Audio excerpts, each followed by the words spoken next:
1980년 8월 1일 부산 중앙동. 좁은 선술집 안에서 4명의 남자가 소주잔을 기울이고 있었습니다. 안주는 마른 오징어 한 접시. 벽에 걸린 시계가 밤 11시를 가리키고 있었고 선풍기가 돌아가며 담배 연기를 천천히 흩트렸습니다. 차명호가 소주를 한 모금 마시며 동료에게 물었습니다. 내일 현장 어디야? 사상구 쪽. 팔거리 지나서 전봇대 새로 세운다더라.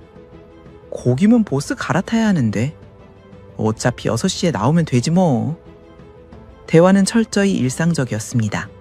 내일 현장 위치, 장마가 틈났으니 작업이 수월해질 거라는 이야기. 아내가 도시락에 계란말이를 넣어줬다는 이야기. 차명호는 웃으며 한마디를 보탰습니다. 은서가 요즘 아빠 발음하기 시작했어. 진짜? 벌써? 이 소주 정말 아직 끝내줘. 아파에 가깝긴 맞아, 한데 오늘 같은 날은 최고지. 내가 현관 들어서면 니들 달려오면서 완전 그러거든. 신났네. 일주일 동안 고생. 동료가 소주를 따르며 말했습니다. 야, 그 맛에 사는 거다. 차명호는 25살이었습니다. 부산 중앙동에서 나고 자랐고 전신주 가설공으로 일하며 아내 수님과 만 2살 된 딸 은서를 먹여 살렸습니다. 전과 없음, 정치에 관심 없음. 신문의 정치면은 펼치지도 않고 넘기는 사람이었습니다. 그의 세계는 전봇대와 도시락과 딸의 옹알이로 이루어져 있었고 그것만으로 충분했습니다. 밤 11시 반. 차명호가 자리에서 일어났습니다. 나 먼저 간다. 통금 걸리면 수님이한테 주고. 고로 가면 20분이면 되잖아. 여유 있을 때 가야지. 가게 문을 열고 골목으로 나섰습니다. 8월 초에 밤 공기가 훅 밀려왔고 소주 3잔의 알딸딸한 기운이 발걸음을 가볍게 만들었습니다. 집까지 20분, 통금까지 30분, 여유가 있었습니다. 골목 끝을 돌아서는 순간 차명호의 발이 멈추었습니다. 경찰 호송차 한 대가 서 있었습니다. 차 옆으로 사복 차림의 남자 4명이 서 있었고 그중 한 명이 손전등을 들어 차명호의 얼굴을 비추었습니다. 차명호는 본능적으로 뒷주머니에서 주민등록증을 꺼내 내밀었습니다. 확인하지 않았습니다. 사복 경찰이 차명호의 팔을 잡고 호송차 쪽으로 밀었습니다. 차명호가 물었습니다. 뭡니까 이게? 저 집에 가는 중입니다. 통금 전이에요. 주민등록증 여기 있습니다. 사복 경찰은 주민등록증을 거들떠보지도 않았습니다. 시끄러워. 타라면 타. 호송차 뒷문이 열렸습니다. 안에는 이미 12명이 타고 있었습니다. 노점상 차림의 중년 남자, 양복을 입은 회사원, 교복을 입은 소년, 팔뚝에 문신이 있는 청년. 나이도 옷차림도 제각각이었지만 한 가지는 같았습니다. 누구도 이유를 듣지 못했다는 것. 차명호가 호송차에 올라타면서 경찰에게 말했습니다. 집에 전화 한 통만 하면 안 됩니까? 아내가 기다리고 있습니다. 시끄러워. 문이 닫혔습니다. 같은 시각 부선 중앙동 차명호의 집. 아내 수님은 만 2살 은서를 재운 뒤 현관불을 켜놓고 거실에 앉아 있었습니다. 벽시계가 자정을 찍었습니다. 남편이 오지 않았습니다. 새벽 1시가 넘었습니다. 수님은 불안한 마음을 누르며 시어머니에게 전화하는 대신 형님에게 전화를 걸었습니다. 당시는 집집마다 전화가 거의 없던 시절이었지만 차명호는 전신주 가설공이었기 때문에 남들보다 일찍 전화기를 집에 놓을 수 있었습니다. 형님, 명호 씨가 안 들어왔어요. 형 창명수의 목소리가 잠에서 덜 깬 채로 돌아왔습니다. 뭐? 몇 시인데? 새벽 1시 넘었어요. 동료들이랑 술 마시러 간다고 했는데 통금도 지났는데 안 와요. 경찰서에 전화해봐. 통금 걸려서 잡혀간 거 아니야? 수님은 전화를 끊고 경찰서에 전화했습니다. 해당자 없다는 대답이 돌아왔습니다. 수님은 다시 형님에게 전화했습니다. 형님은 내일 아침에 직접 알아보겠다고 말했습니다. 수님은 현관불을 끄지 못한 채 거실 바닥에 앉아 새벽을 보냈습니다. 은서가 잠꼬대를 했습니다. 아파. 아직 아빠를 정확히 발음하지 못하는 아이의 목소리가 어둠 속에서 울렸습니다. 이 밤 부산에서만 이런 일이 벌어진 것이 아니었습니다. 서울, 대구, 광주, 대전, 인천. 전국의 골목과 거리에서 같은 일이 동시에 벌어지고 있었습니다. 사복경찰과 군인들이 거리를 훑으며 사람을 잡았습니다. 영장은 없었습니다. 이유도 없었습니다. 계엄포고 제13호는 8월 4일에야 발령되지만 검거는 이미 8월 1일에 시작되었습니다. 포고령이 나오기도 전에 사람을 먼저 잡은 것입니다. 체포된 사람 67,555명, 그중 전과가 없는 사람 21,869명, 35.9%. 이 작전에 투입된 군인과 경찰, 연인원 80만 명. 호송차 안에서 차명호는 생각했습니다. 벌금 좀 내면 되겠지. 내일이면 나가겠지. 순임이가 걱정하고 있을 텐데. 은수 아침밥은 누가 먹이지? 호송차가 움직이기 시작했습니다. 부산 시내를 벗어나 고속도로에 올랐습니다. 차명호가 철창 사이 좁은 창문 틈으로 밖을 내다보았습니다. 고속도로 표지판이 스쳐 지나갔습니다. 대구. 차명호가 물었습니다. 어디 가는 겁니까? 아무도 대답하지 않았습니다. 이 이야기는 1980년 여름 대한민국에서 벌어진 일입니다. 이야기를 시작하기 전에 무료 버튼인 구독과 좋아요 한 번씩만 눌러주시면 많은 분들이 범죄와 사기 피해를 예방하는 데 큰 도움이 됩니다. 그럼 어메이징 미스터리 지금 바로 시작합니다. 1980년 6월 부산 해운대. 차명호는 전봇대 위에 매달려 있었습니다. 허리에 안전벨트를 두르고 양손에 플라이어와 피복칼을 쥔 채 지상 8m 높이에서 통신 케이블을 연결하는 중이었습니다. 땀이 안전모 아래로 흘러 눈 위를 타고 내렸지만 손을 놓을 수가 없었습니다. 피복을 벗긴 구리선 두 가닥을 꼬아 접합하고 테이프로 감고 다음 선으로 넘어가는 작업. 전봇대 하나에 4시간이 걸렸습니다. 점심시간이 되자 차명호는 전봇대에서 내려왔습니다. 동료 셋이 도로변 느티나무 그늘 아래 돗자리를 펴놓고 도시락을 열고 있었습니다. 차명호도 보자기에 싼 양은 도시락을 꺼냈습니다. 뚜껑을 열자 보리맛 위에 멸치볶음과 깍두기가 가지런히 놓여 있었습니다. 순임이 새벽에 일어나 싸준 도시락이었습니다. 동료 하나가 반찬을 기웃거리며 물었습니다. 야, 명호야, 은서 돌잔치 언제야? 다음 달. 뭐 해줄 거야? 돌반지? 차명호가 젓가락으로 멸치를 집으며 웃었습니다. 순임이가 턱하게 떼더라. 나는 돈만 내면 된대. 부인이 알아서 다 하니까 좋겠다. 대신 월급 봉투는 통째로 가져가. 웃음이 번졌습니다. 도로 건너편에 세워둔 트럭 라디오에서 뉴스가 흘러나오고 있었습니다. 앵커의 목소리가 바람결에 뜬겨 들렸지만 4사람 중 누구도 귀를 기울이지 않았습니다. 차명호는 원래 그런 사람이었습니다. 신문을 펴면 스포츠면으로 직행하고 정치면은 손도 대지 않고 넘기는 사람. 라디오 뉴스가 나오면 채널을 돌려 가요를 틀어놓는 사람. 그에게 세상은 전봇대 위에서 내려다 보이는 범위가 전부였고 그 범위 안에 아내와 딸과 동료들이 있었고 그것으로 부족하지 않았습니다. 그런데 바로 이 시각 차명으로부터 325km 떨어진 곳에서는 전혀 다른 종류의 서류가 만들어지고 있었습니다. 서울 종로구 삼청동. 1979년 10월 26일 대통령이 사망했습니다. 그해 12월 12일 군사반란이 일어났고 1980년 5월 이후 비상계엄이 전국에 확대되었습니다.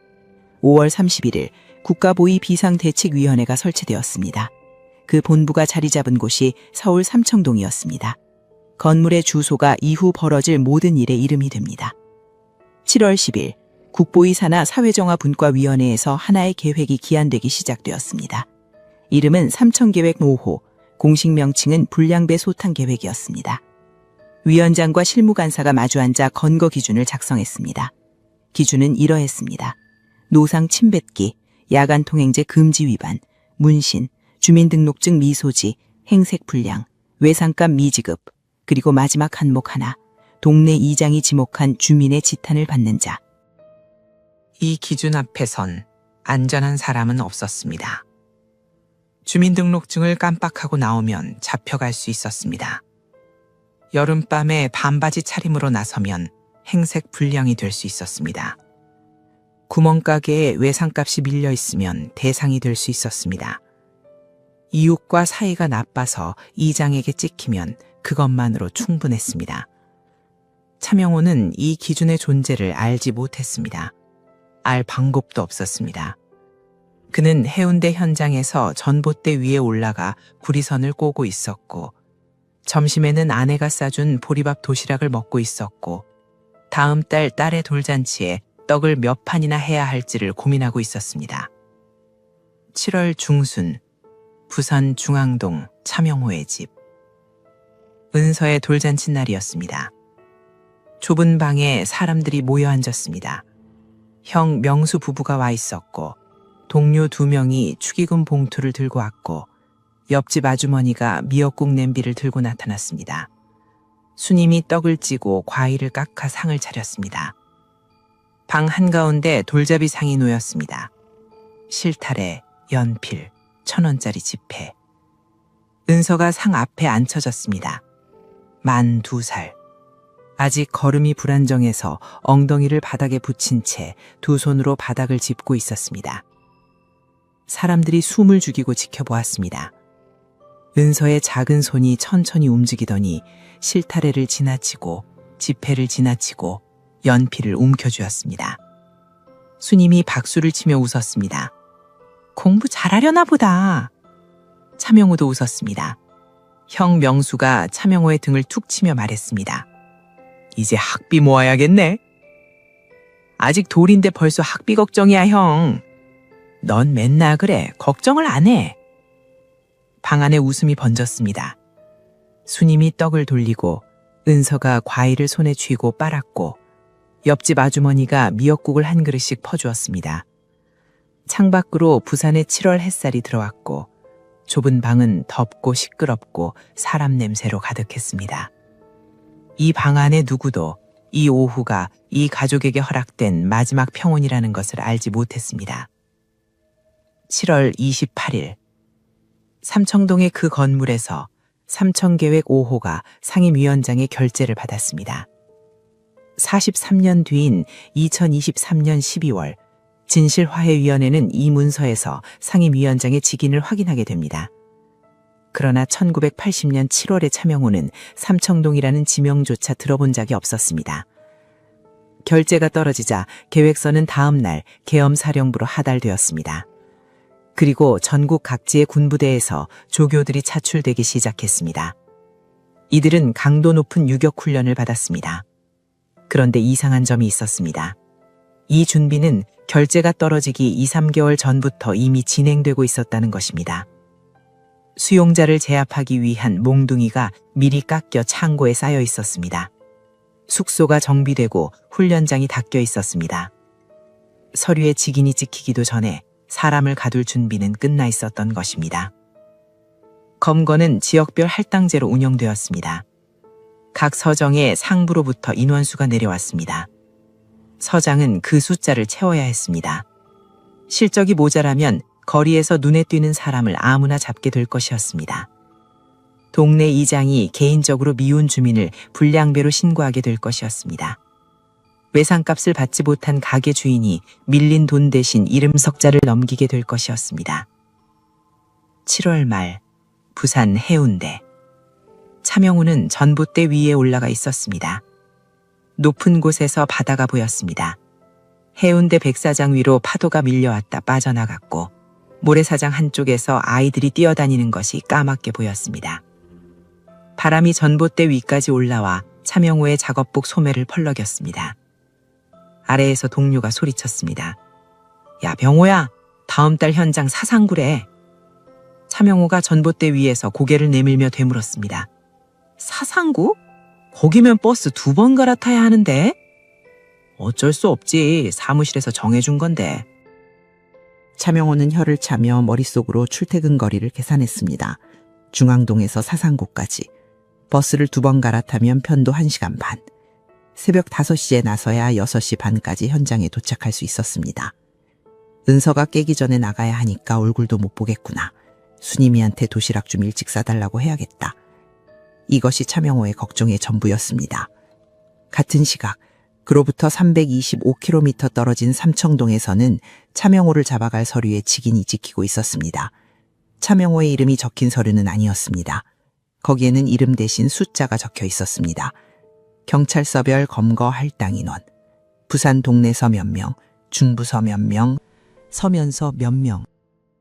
차명호는 그 숫자 안에 들어갈 사람이었고 8월 1일 밤 그 골목을 걸어가는 것만으로 할당량의 일부가 될 사람이었습니다. 차명호는 아무것도 몰랐습니다. 바다를 보고 있었습니다.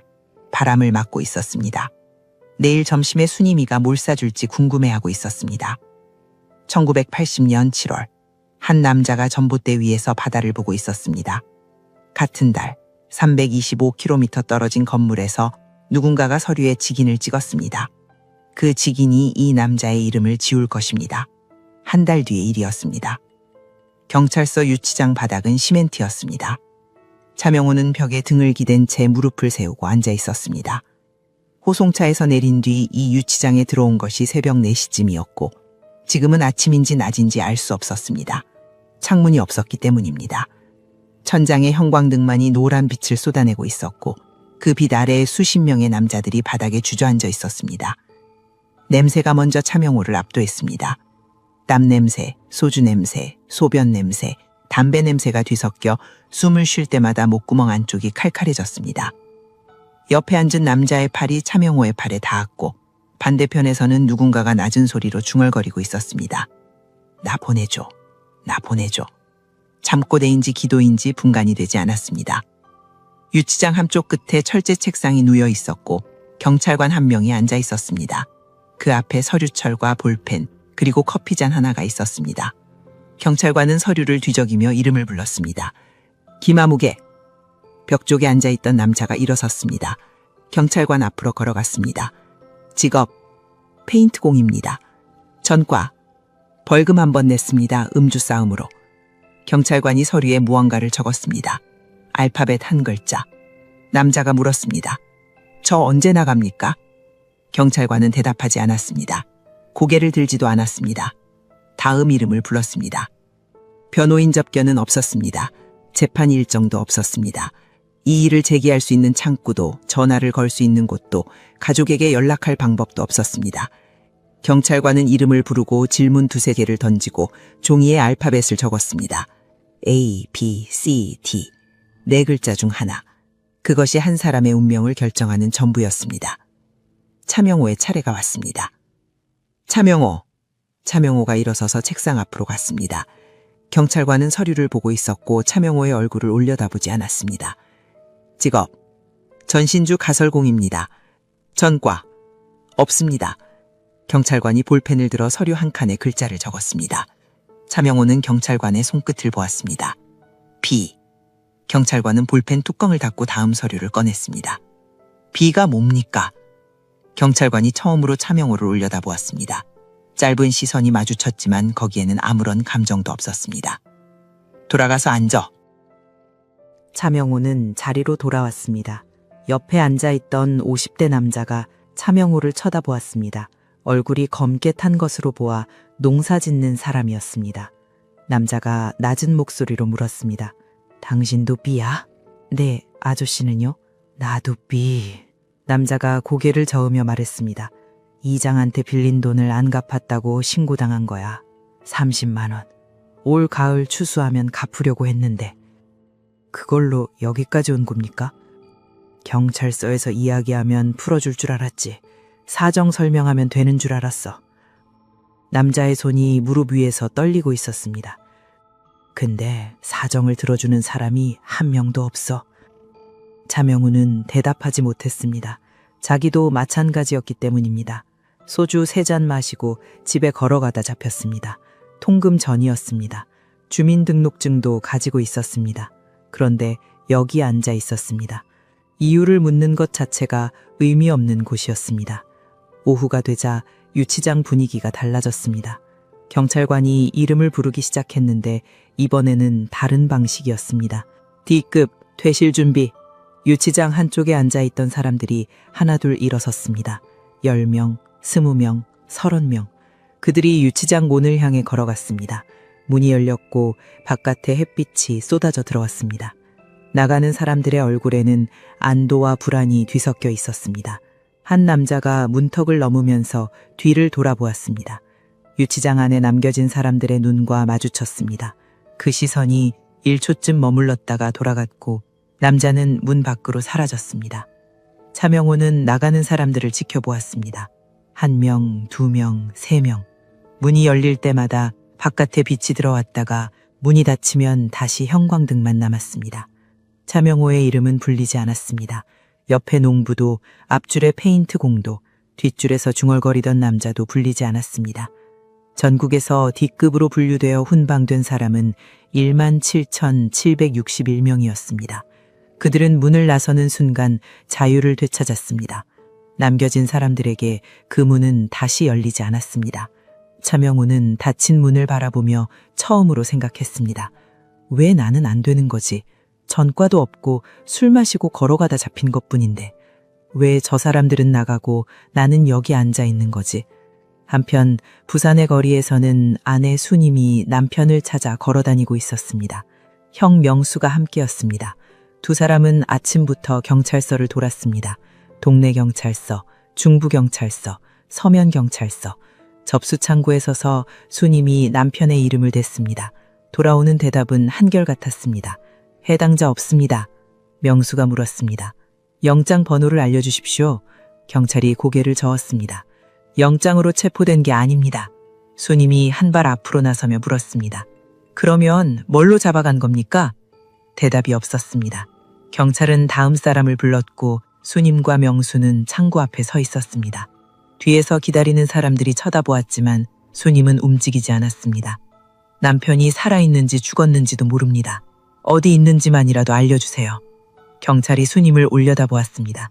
잠깐 입을 열 듯 하더니 다시 서류로 시선을 내렸습니다. 저희 관할이 아닙니다. 명수가 수님의 팔을 잡고 경찰서를 나왔습니다. 8월의 햇살이 눈을 찔렀습니다. 수님은 경찰서 계단에 서서 한참 동안 거리를 바라보았습니다. 명수가 조심스럽게 말했습니다. 다른 데 가보자. 해운대서도 있고. 수님이 고개를 끄덕였습니다. 걸어가면서 수님은 한마디도 하지 않았습니다. 다만 걸음이 빨라졌습니다. 명수가 따라가기 어려울 정도로. 법적으로 차명우는 체포된 적이 없었습니다. 영장이 발부된 적도 없었고 기록에 이름이 올라간 적도 없었습니다. 존재하지 않는 체포. 수님이 남편을 찾으려 해도 찾을 수 있는 서류 자체가 세상에 없었습니다. 유치장으로 돌아오겠습니다. 밤이 되었습니다. 형광등은 꺼지지 않았습니다. 차명우는 시멘트 바닥에 몸을 웅크리고 누워 있었습니다. 잠이 오지 않았습니다. 옆에서 누군가 코를 골고 저쪽에서는 낮은 울음소리가 새어나왔습니다. 차명우는 천장을 올려다보며 숫자를 세었습니다. 은서의 나이 12살. 아침에 눈 뜨면 아빠를 찾을 것입니다. 수님이 뭐라고 말해줄까? 아빠 금방 온다고 할까? 그런데 금방 가긴 가는 걸까? 이 유치장에 있던 사람들의 숫자가 나중에 밝혀집니다. A급으로 분류된 3,252명은 군사재판에 넘겨졌습니다. B급과 C급으로 분류된 39,742명은 순화교육 대상이 되었습니다. 그 안에 학생이 980명이었습니다. 여성이 319명이었습니다. 미성년자가 전체의 24.8%, 15,072명이었습니다. 초등학교 졸업 이하 학력이 48.6%였고 대학 졸업자는 1.6%에 불과했습니다. 숫자를 들여다보면 윤곽이 보입니다. 변호사를 부를 수 있는 사람은 잡혀가지 않았습니다. 국회의원에게 전화할 수 있는 사람도 잡혀가지 않았습니다. 잡혀간 것은 전봇대 위에서 구리선을 꽂던 사람, 논에서 벼를 심던 사람, 교복을 입고 학교에 다니던 아이들, 골목에서 좌판을 펼치던 사람들이었습니다. 새벽, 유치장 문이 열렸습니다. 형광등이 여전히 켜져 있었기 때문에 새벽인지 알 수 없었지만 문 밖으로 보이는 하늘이 어둑한 남색이었습니다. 경찰관이 들어와 소리쳤습니다. B급 전원 기상 이동 준비. 차명호가 몸을 일으켰습니다. 옆에 농부도 일어섰고 페인트공도, 울고 있던 남자도, 잠꼬대를 하던 남자도 일어섰습니다. 수십 명이 유치장 바닥에서 비틀거리며 일어나 줄을 섰습니다. 문을 나서자 앞마당이 보였습니다. 그리고 차명호의 발이 멈추었습니다. 앞마당에 군용 트럭 3대가 서 있었습니다. 트럭 옆에 서 있는 것은 경찰이 아니었습니다. 군복을 입고 철모를 쓰고 허리에 곤봉을 찬 군인들이었습니다. 그 순간 차명호의 등줄기로 차가운 것이 흘러내렸습니다. 경찰서에서 벌금 내고 나가는 일이 아니었습니다. 이것은 전혀 다른 일이었습니다. 농부가 차명호의 등 뒤에서 중얼거렸습니다. 군인이야. 왜 군인이 여기 있어? 아무도 대답하지 않았습니다. 줄이 앞으로 움직였고 차명호는 걸었습니다. 군용 트럭의 짙은 녹색 천막이 바람에 펄럭였고 트럭 위에서 군인 하나가 내려다보며 소리쳤습니다. 빨리 올라타! 뭘 쳐다봐! 차명호는 트럭에 올라탔습니다. 트럭 안은 어두웠고 이미 다른 경찰서에서 실려온 사람들로 빼곡했습니다. 앉을 자리가 없어서 서야 했습니다. 트럭 천막 사이로 새벽 하늘이 보였습니다. 별이 한두 개 남아 있었습니다. 엔진이 걸렸습니다. 차체가 진동하면서 앞으로 움직이기 시작했습니다. 차명호는 트럭 천막 틈으로 경찰서 건물이 멀어지는 것을 보았습니다. 경찰서 앞 가로등 불빛이 점점 작아졌고 트럭은 어둠 속으로 달려갔습니다. 어디로 가는지 아무도 몰랐습니다. 물어도 대답하는 사람이 없었습니다. 다만 트럭이 고속도로에 올랐다는 것은 알 수 있었습니다. 노면이 매끄러워졌고 속도가 붙으면서 바람소리가 커졌기 때문입니다. 차명호 옆에 서 있던 남자가 천막 틈으로 밖을 내다보다가 중얼거렸습니다. 강원도 방향이야. 강원도, 부산에서 수백 킬로미터 떨어진 곳. 차명호는 강원도에 가본 적이 한 번도 없었습니다. 트럭은 수시간을 달렸습니다. 앉는 것은 허용되지 않았습니다. 30간 사람이 트럭 적재함에 서서 실려갔고 급 커브를 돌 때마다 몸이 한쪽으로 쏠리며 서로 부딪혔습니다. 캔버스 천막 사이로 들어오는 8월의 햇빛이 트럭 안을 찜통으로 만들었고 숨을 쉴 때마다 옆 사람의 땀 냄새가 섞여 들어왔습니다. 트럭 앞쪽에 조교 2명이 타고 있었는데 그들의 허리에 곤봉이 매달려 있었는데 트럭이 흔들릴 때마다 곤봉이 덜컥거리는 소리가 났습니다. 누군가가 중심을 잃고 비틀거리자 조교 하나가 곤봉을 들어 그 사람의 등을 내리쳤습니다. 똑바로 서! 쓰러지면 맞아! 맞은 남자가 신음을 삼켰습니다. 차명호는 옆에 서서 그 광경을 보았지만 고개를 돌릴 수밖에 없었습니다. 눈을 마주치면 자기 차례가 올 것 같았습니다. 차명호는 트럭 옆판을 두 손으로 잡고 다리에 힘을 주었습니다. 전봇대 위에서 일할 때 단련된 다리였습니다. 8m 높이에서 구리선을 잡고 버티던 그 다리가 트럭 안에서 차명호를 지탱했습니다. 한참을 달린 뒤 트럭이 멈추었습니다. 캔버스 천막이 걷히자 햇빛이 쏟아져 들어왔고 차명호는 눈을 가늘게 뜨며 밖을 내다보았습니다. 산이었습니다. 사방이 산으로 둘러싸여 있었고 그 한가운데 넓은 연병장이 펼쳐져 있었습니다. 콘크리트 건물 몇 동이 연병장 주위에 서 있었고 건물 벽에는 군부대 표식이 붙어 있었습니다. 강원도의 어느 사단 영내, 정확한 위치는 알려주지 않았습니다. 내려! 빨리 내려! 조교들이 트럭 아래에서 고함을 질렀습니다. 사람들이 트럭에서 뛰어내렸습니다. 차명호도 내렸습니다. 발이 땅에 닿는 순간 등 뒤에서 곤봉이 날아왔습니다. 어깨와 등 사이를 정확히 때렸고 차명호는 앞으로 비틀거렸습니다. 비명을 지를 틈도 없었습니다. 엎드려 뻗쳐! 전원 엎드려 뻗쳐! 연병장 바닥은 자갈이었습니다. 차명호가 두 손바닥을 땅에 짚는 순간 자갈이 살을 파고들었습니다. 팔굽혀기 자세로 몸을 지탱하자 팔뚝이 곧바로 떨리기 시작했습니다. 옆에서 같은 자세를 취하고 있는 수십 명의 남자들이 보였습니다. 누군가는 이미 팔이 풀려 배를 바닥에 대고 있었고 조교가 달려와 그 사람의 허벅지를 곤봉으로 내리쳤습니다. 일어나! 팔 펴! 조교 한 명이 연병장 한가운데 서서 선언했습니다. 오늘부터 이름 없다. 너희는 번호다. 그 선언이 떨어진 뒤 한 명씩 번호가 배정되었습니다. 차명호의 앞에 선 사람이 B126이었습니다. 차명호는 B127이 되었습니다. 차명호라는 이름, 전신주 가설공이라는 직업, 부산 중앙동이라는 주소, 아내 수님과 딸 은서가 있다는 사실, 그 모든 것이 B127이라는 세 글자 안에 소거되었습니다. B126은 대전에서 온 50대 남자였습니다. 얼굴이 검고 왼쪽 팔뚝에 작은 문신이 있었습니다. 젊었을 때 군대 동기들과 장난으로 새긴 것이라고 했습니다. 그 문신 하나 때문에 불량배로 분류되어 여기까지 끌려온 것이었습니다. 입소 첫날은 끝나지 않았습니다. 엎드려 버치기가 끝나자 구보가 시작되었고 구보가 끝나자 쪼그려뜨기가 시작되었고 쪼그려뜨기가 끝나자 다시 엎드려 뻗치기가 시작되었습니다. 8월의 한낮 볕 아래에서 수시간 동안 쉼없이 반복되었습니다.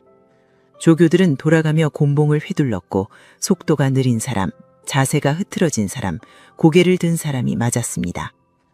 중간에 한 남자가 일어나 조교에게 따졌습니다. 우리가 뭔 죄를 지었는데 이러는 겁니까? 조교 2명이 그 남자를 양쪽에서 잡았습니다. 끌려가면서 남자가 소리쳤습니다. 나 전과도 없는 사람이에요. 왜 이래? 남자는 연병장 뒤쪽 건물로 끌려갔습니다. 특수교육대라고 불리는 곳이었습니다. 그 건물 안에서 무슨 일이 벌어지는지 밖에서는 알 수 없었지만 벽 너머로 비명이 새어나왔습니다. 차명호는 그 소리를 들으며 자갈 위에 엎드려 있었습니다. 고개를 들지 않았습니다. 저항하는 사람이 한 명은 아니었습니다. 교육기간 동안 가혹행위에 항의하거나 지시를 거부하는 수용자들이 있었습니다. 그 저항은 번번이 진압되었고 저항한 사람들은 더 혹독한 대가를 치렀습니다. 수십 년 뒤인 2013년 서울행정법원은 삼천교육대에서 구타에 저항한 한 피해자의 행위를 민주화 운동으로 인정하는 판결을 내렸습니다. 강화도에서 농사짓다 끌려온 남성이었습니다. 저항은 존재했고 법원이 그것을 인정하기까지 30년이 걸렸습니다. 해가 지고 나서야 훈련이 멈추었습니다. 구치소로 이동하라는 명령이 떨어졌고 수용자들이 줄을 지어 콘크리트 건물로 들어갔습니다. 건물 안은 좁은 방들로 나뉘어 있었고 한 방에 15명에서 20명이 들어갔습니다. 바닥에 담요가 깔려 있었지만 누울 공간이 부족해서 옆으로 몸을 돌려 새우처럼 웅크려야 했습니다. 밤 10시에 취침이었습니다. 그러나 잠을 잘 수 있는 시간은 2시간 뿐이었습니다. 자정에 기습 기상이 시작되었기 때문입니다. 호각 소리가 건물을 뒤흔들었고 조교가 방문을 걷어차며 소리쳤습니다. 기상! 연병장 집합!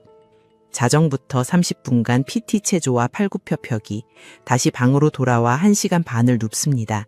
새벽 2시에 다시 기상, 또 훈련, 새벽 4시에 또 기상, 또 훈련. 실제로 눈을 붙일 수 있는 시간은 하루 약 2시간이었습니다. 이 일과가 4주간 매일 반복되었습니다. 식사는 하루 2끼였습니다. 보리밥에 소금에 절인 무, 수님이 싸주던 도시락에 멸치볶음과 깍두기가 떠올랐지만 차명호는 그 생각을 밀어냈습니다. 생각하면 버틸 수 없었습니다. 물은 제한되었고 화장실은 일과 중 통제되었습니다. 허락 없이 줄에서 이탈하면 맞았습니다. 아프면 진통소염제 한 알이 전부였습니다. 연병장 주위에는 헌병이 집총자세로 감시를 서고 있었고 수용자들은 그 총구 아래에서 뛰고 기고 엎드렸습니다. 입소 이틀째 밤 B126이 차명호에게 속삭였습니다. 불을 끈 방 안에서 옆 사람의 코 고는 소리 사이로 낮은 목소리가 들려왔습니다. 여기서 버텨야 해. 차명호가 어둠 속에서 물었습니다. 뭘 버텨요? 죽는 놈이 있어. 뭐라고요? 낮에 쓰러진 거 봤잖아. 의무실로 갔는데 거기 간 사람을 돌아오는 걸 본 적 없어. 입소한 지 3일 안에 죽은 사람이 있다는 소문이야. 차명민은 아무 말도 하지 못했습니다. 그러니까 버텨. 몸이 아파도 쓰러지면 안 돼. 서 있어야 해. 서 있으면 살아. 차명우는 어둠 속에서 천장을 올려다보았습니다. 콘크리트 천장 위로 형광등이 꺼진 채 매달려 있었습니다. 2시간 뒤면 다시 켜질 것이었습니다. 호각이 울리고 방문이 열리고 자갈 위에 엎드려야 했습니다. 곧 나가겠지라는 생각은 이미 사라지고 없었습니다. 벌금을 내면 된다는 계산도 며칠이면 끝나겠다는 기대도 연병장 자갈 위에서 부서졌습니다. 차명호는 생각했습니다. 살아서 나가야 한다. 은서 얼굴을 다시 봐야 한다. 수님이한테 가야 한다. 그 생각만 남았습니다. 입소 3일째 새벽이었습니다. 차명호는 잠결에 소변이 마려워 눈을 떴습니다. 방 안은 캄캄했고 옆에서 B126이 깊은 숨을 내쉬며 자고 있었습니다. 차명호는 조용히 몸을 일으켜 방문 쪽으로 기어갔습니다. 문을 열고 복도로 나서는 순간 어둠 속에서 불빛이 번쩍했습니다. 조교의 손전등이었습니다. 야, 어디가? 화장실에. 말이 끝나기 전에 곤봉이 내려왔습니다. 왼쪽 허벅지를 정확히 때렸고 차명호는 무릎이 꺾이며 복도 바닥에 쓰러졌습니다. 곤봉이 한 번 더 등을 내리쳤습니다. 차명호는 바닥에 엎드린 채 이를 악물었습니다. 소리를 지르면 더 맞는다는 것을 이틀 만에 배웠습니다. 조교가 지나갔습니다. 발자국 소리가 멀어졌습니다. 차명호는 복도 바닥에 엎드린 채 한참 동안 움직이지 못했습니다. 허벅지가 불에 데인 것처럼 뜨거웠고 등줄기를 따라 둔한 통증이 번졌습니다. 바닥에 엎드린 채 차명호는 생각했습니다. 나는 왜 여기 있는 거지? 같은 시기 강원 오음리. 차명호가 있던 사단 영내로부터 산 하나를 넘으면 특전사 여군 중내가 있었습니다. 그 연병장에 319명의 여성이 서 있었습니다. 1차 273명이 먼저 들어왔고 뒤이어 2차 46명이 추가되었습니다. 그중 전과가 없는 여성이 217명이었습니다. 가정주부가 있었고 술집에서 일하던 종업원이 있었고 17살 여학생이 있었고 60이 넘은 노인이 있었습니다. 이 여성들은 같은 연병장에 섞여 서서 같은 훈련을 받았습니다. 목봉체조, 원산폭격, 나증포복, 구보. 남자 수용자에게 적용된 훈련과 동일한 과정이었습니다. 300여 명의 여성이 연병장에 일제히 엎드려 뻗치는 장면을 떠올려 보십시오. 그 한가운데에 부산에서 온 가정주부 한 명이 있었습니다. 1980년 여름 새벽, 경찰이 이 여성의 집 문을 두드렸습니다. 문을 열자 사복 차림의 남자들이 들어왔고 이 여성을 데려가겠다고 말했습니다. 어린 자녀가 안방에서 자고 있었습니다. 이 여성이 물었습니다. 아이는 어떡하느냐고. 대답 없이 끌려 나왔습니다. 과거 2차례 벌금형을 낸 전력이 있었지만 현행범으로 잡힌 것이 아니었습니다. 왜 잡혀왔는지 아무도 설명해주지 않았습니다. 이 여성은 20여일 만에 풀려났습니다. 그러나 풀려난 뒤에도 끝나지 않는 것이 있었습니다. 주민등록 초본 상단에 삼청교육 이수자라는 한 줄이 찍혔습니다. 취직할 때, 전입 신고를 할 때, 관공서에 서류를 낼 때마다 그 한 줄이 떠라다녔습니다. 수십 년이 지난 뒤에도 이 여성의 마음속에 남아있는 것은 연병장의 고통이 아니라 하나의 질문이었습니다. 내가 무슨 죄로 끌려갔는가? 장면을 부산으로 옮기겠습니다. 수님은 이미 4곳의 경찰서를 다녀온 뒤였습니다. 동래, 중부, 서면, 해운대. 4곳 모두 같은 대답이었습니다. 해당자 없음. 수님은 5번째 경찰서로 가기 위해 버스 정류장에 서 있었습니다. 형 명수가 옆에 서 있었습니다. 8월의 햇볕이 내리쬐었고 수님의 이마에서 땀이 흘러내렸지만 닿지 않았습니다. 버스를 기다리는 동안 수님은 옆에 서 있던 중년 여성과 눈이 마주쳤습니다. 여성도 수님처럼 지치고 초췌한 얼굴이었습니다. 여성이 먼저 말을 걸었습니다. 혹시 사람 찾으러 다니세요? 수님이 고개를 끄덕였습니다. 남편이요. 8월 초에 잡혀갔어요. 여성이 고개를 저으며 말했습니다. 남자만 잡아간 게 아니에요. 우리 동네에서 여자도 2이나 끌려갔어요. 수님의 눈이 커졌습니다. 여자도 잡아갔다는 말은 처음 들었습니다. 여자요? 네, 옆집 언니가 끌려갔어요. 새벽에 경찰이 와서 데려갔대요. 애를 집에 놔두고. 어디로 간 건지 아세요? 글쎄, 어디론가 교육 보낸다고 했다는데 여자 교육대가 따로 있다더라고요. 수님은 그 자리에서 발길을 돌려 경찰서로 다시 갔습니다. 접수 창구에 서서 물었습니다. 여자 교육대가 어디 있습니까? 경찰이 수님을 올려다보았습니다. 우리 관할이 아닙니다. 그러면 어디 관할입니까? 모릅니다. 수님은 창구 앞에서 물러서지 않았습니다. 명수가 수님의 팔을 잡고 밖으로 나왔습니다. 경찰서 앞 계단에서 수님이 명수에게 말했습니다. 형님, 여자도 잡아갔대요. 들었어. 명호는 남자니까 남자 교육대에 있을 거 아니에요. 그게 어디 있는지만 알면 찾아갈 수 있잖아요. 명수가 고개를 끄덕였지만 대답하지 못했습니다. 교육대가 어디 있는지 아는 사람이 없었기 때문입니다. 영장도 없고 기록도 없고 장소도 모르는데 사람을 어떻게 찾습니까? 같은 시기 전국의 학교에서도 삼청교육대의 그림자가 드리워지고 있었습니다. 각 학교에 기시가 내려왔습니다. 문제 학생 명단을 작성하여 제출하라는 것이었습니다. 교사들이 명단을 만들어야 했고 그 명단에 오른 학생은 삼청교육대에 보내지게 되어 있었습니다. 대부분의 학교가 지시에 따랐습니다. 그런데 한 학교에서 학도 호국단 학생연대장이 항의했습니다. 문제 학생을 학교가 교화시켜야지 왜 삼청교육대에 보냅니까? 여기가 학교입니까? 수용소입니까? 이 학생은 항의한 뒤 제적 처분을 받았습니다. 저항은 존재했습니다. 그러나 저항에는 대가가 따랐고 대가를 치른 일에도 바뀌는 것은 없었습니다. 명단은 그대로 제출되었고 학생들은 그대로 끌려갔습니다. 밤, 부산 중앙동. 수님이 집에 돌아왔습니다. 현관문을 여는 순간 작은 발소리가 달려왔습니다. 은서였습니다. 만 2살. 옆집 아주머니가 저녁까지 봐주고 돌아간 뒤 은서는 혼자 현관 앞에 앉아 있었습니다. 수님의 얼굴을 보자마자 은서가 입을 열었습니다. 아빠?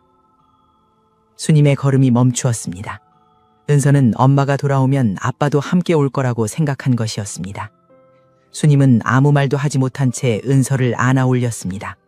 은서의 작은 몸이 수님의 가슴에 안겼고 수님은 은서의 머리카락에 얼굴을 묻었습니다. 눈물이 은서의 머리 위로 떨어졌지만 소리는 내지 않았습니다. 은서 앞에서 울면 아이가 무서워할 것 같았습니다. 수님은 은서를 안은 채 현관불을 켰습니다. 남편이 돌아오면 불이 켜져 있어야 한다고 생각했습니다. 언제 돌아올지 몰랐지만 불은 꺼놓을 수 없었습니다. 차명호는 이 모든 것을 알지 못했습니다. 수님이 매일 경찰서를 돌아다니고 있다는 것도, 은서가 현관에서 아빠를 기다리고 있다는 것도, 강원도 산 너머에 319명의 여성이 같은 연병장에서 같은 훈면을 받고 있다는 것도 알지 못했습니다. 차명호가 아는 것은 자갈바닥과 호각소리와 곤봉뿐이었습니다. 입소 2주차. 차명호는 연병장에서 구보를 하고 있었습니다. 왼발, 오른발, 왼발, 오른발. 리듬에 맞춰 숨을 쉬면서 눈앞에 자갈밭만 보면서 뛰었습니다. 조교의 고함이 멀리서 들렸고 옆줄에서 누군가가 비틀거렸지만 차명호는 고개를 돌리지 않았습니다. 고개를 돌리면 맞았습니다. 뛰면서 차명호는 집을 떠올렸습니다. 현관문을 열면 달려오던 은서. 아빠. 아직 아빠를 정확히 발음하지 못하던 그 목소리. 차명호의 무릎 위에 올라타서 볼을 양손으로 잡던 작은 손가락. 수님이 부엌에서 밥 먹어 라고 부르던 소리. 그 기억이 다리에 힘을 주었습니다. 한 바퀴 더 뛸 수 있었습니다. 한 발 더 내디딜 수 있었습니다. 319명 중 217명은 전과가 없었습니다. 이 여성들이 풀려난 뒤 국가가 그들에게 남긴 것은 주민등록 초본에 찍힌 한 줄이었습니다. 그리고 부산의 한 아내는 남편이 어디에 있는지도 모른 채 5번째 경찰서 앞에 서 있었습니다. 입소 2주차. 차명호의 몸은 훈련의 리듬에 적응하기 시작했습니다. 적응이라기보다는 마비에 가까웠습니다. 새벽 4시에 호각이 울리면 생각보다 먼저 몸이 움직였고 연병장에 엎드려 뻗치라는 소리가 떨어지면 손바닥이 자갈을 짚기 전에 이미 무릎이 꺾여 있었습니다. 구보를 할 때도 마찬가지였습니다. 처음에는 앞사람의 등만 보며 뛰는 것이 전부였지만 2주가 지나자 고개를 들 여유가 생겼습니다. 그러자 사람들이 보이기 시작했습니다. 수백 명이 줄 맞춰 뛰고 있었습니다. 앞줄에 17쯤 되어 보이는 소년이 있었고 그 옆에 머리가 하얗게 센 노인이 있었고 뒷줄에는 안경이 쓴 젊은 남자가 안경이 흘러내리는 것을 연신 밀어올리며 뛰고 있었습니다. 누가 의사이고 누가 중학생이고 누가 공무원인지 연병장에서는 구분할 수 없었습니다. 번호만 달랐을 뿐 모두 같은 옷을 입고 같은 속도로 뛰고 같은 자갈 위에서 엎드리고 있었습니다. 저녁 식사 시간이었습니다. 보리밥과 소금에 절인 물을 양은식판에 받아든 차명호가 자리를 찾아 앉았습니다. 옆자리에 40대 초반쯤 되어 보이는 남자가 앉아 있었습니다. 손이 컸습니다. 손등에 굳은 살이 두껍게 박혀 있었고 손가락 마디가 울퉁불퉁했습니다. 기계를 만지는 손이었습니다. 차명호가 먼저 말을 걸었습니다. 어디서 잡혀왔습니까? 남자가 보리밥을 씹으며 대답했습니다. 인천? 원풍 모방이라고 알아? 방직 공장이요? 거기 노조 총무였어. 나는. 남자가 젓가락으로 소금물을 집으며 말을 이었습니다. 임금 올려달라고 했다가 이 꼴이 됐지. 당신은? 저는 부산에서 술 마시고 걸어가다가요. 남자가 차명호를 바라보았습니다. 젓가락이 멈추었고 잠깐 침묵이 흘렀습니다. 그러니까 당신은 아무 이유가 없는 거야? 네. 나는 이유라도 있지. 임금 올려달라고 싸웠으니까. 이유가 없는 사람이 더 억울하겠다. 차명호는 대답하지 못했습니다. 보리밥을 한 숟갈 떠서 입에 넣었지만 맛을 느끼지 못했습니다. 이유가 있든 없든 여기서는 똑같았습니다. 같은 보리밥을 먹고 같은 연병장에서 뛰고 같은 곤봉에 맞았습니다. 노동계에서 검거된 사람은 전국적으로 191명이었습니다. 그중 70여 명이 고문을 동반한 수사를 받았고 19명이 삼청교육대에 수용되었습니다. 원풍모방, 반도상사, 대한전선, 컨트롤데이터, 청계피복, 민주노조 간부 22명이 4주간 순화 교육을 받았습니다. 임금을 올려달라고 한 것이 불량의 기준에 해당했던 것입니다. 구보대열에서 차명호의 세 줄 앞에 서는 남자가 있었습니다. 20대 초반으로 보였습니다. 왼쪽 다리를 약간 절뚝거리면서 뛰었습니다. 부상이 다 낫지 않은 것이 분명했지만 그 남자는 속도를 줄이지 않았습니다. 속도를 줄이면 맞으니까. 어느 날 구보가 끝난 뒤 옆에 서 있던 수용자가 차명호에게 속삭였습니다. 저 사람 광주에서 왔대. 그 이상은 아무도 말하지 않았습니다. 1980년 5월 이후 광주에서 올라온 사람들이 삼청교육대에 수용되었습니다. 확인된 수만 43명. 이들은 폭력배 또는 총기 소지자로 분류되어 삼천계획에 회부되었습니다. 한 청년은 8월 사월 출장 중 불심 검문에 걸려 광주에서 도망운동으로 체포되고 5일간 구금과 구타를 당한 뒤 연천의 교육대로 이송되었습니다. 차명호는 그 절뚝거리는 남자에게 말을 걸지 못했습니다. 무슨 말을 해야 할지 몰랐기 때문입니다. 다만 뛸 때마다 세 줄 앞에서 흔들리는 그 왼쪽 다리를 보았습니다.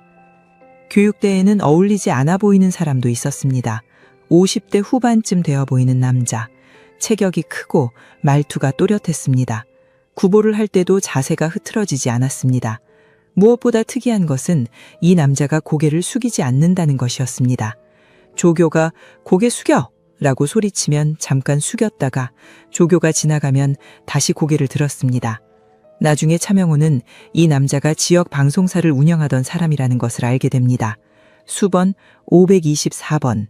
신군부의 보도검열 지시와 언론인 해직 지시를 끝까지 거부한 이유로 잡혀왔고 첩을 두었다는 누명까지 씌워졌습니다. 3주간 훈련을 받았습니다. 차명호는 524번의 뒷모습을 보면서 생각했습니다. 저 사람은 뭐가 달라서 고개를 안 숙이는 걸까?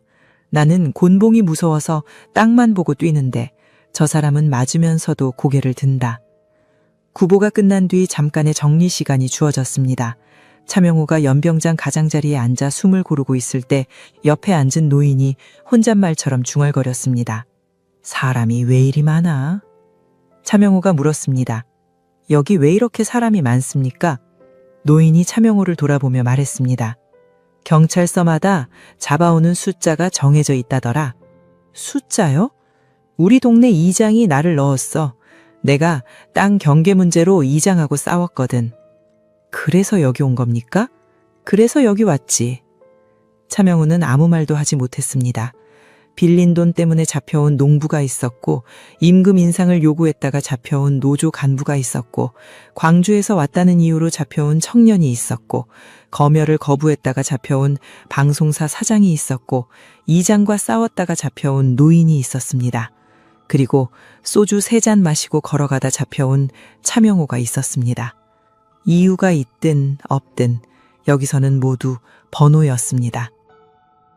이 교육대에 수용된 사람들의 구성을 숫자로 읽으면 이랬습니다. 학생 980명, 그중 중학생 17명, 대학생 429명, 교원 13명, 공무원 32명, 언론인 36명, 의사 7명, 약사 3명, 연병장을 띠고 있는 수백 명의 등 뒤에 그 직업이 적혀있지 않았으므로 누가 의사인지, 누가 중학생인지, 누가 약사인지는 알 수 없었습니다. 알 필요도 없었습니다. 여기서는 모두 번호였으니까. 당시 감호중대에서 복무한 한 병사의 증언에 따르면 삼청교육대에 끌려온 사람 중에는 12살짜리 구두닦이 소년도 있었습니다. 부모가 없거나 가출한 아이들이 거리에서 잡혀 그대로 교육대로 보내진 것이었습니다. 12살이면 초등학교 5학년입니다.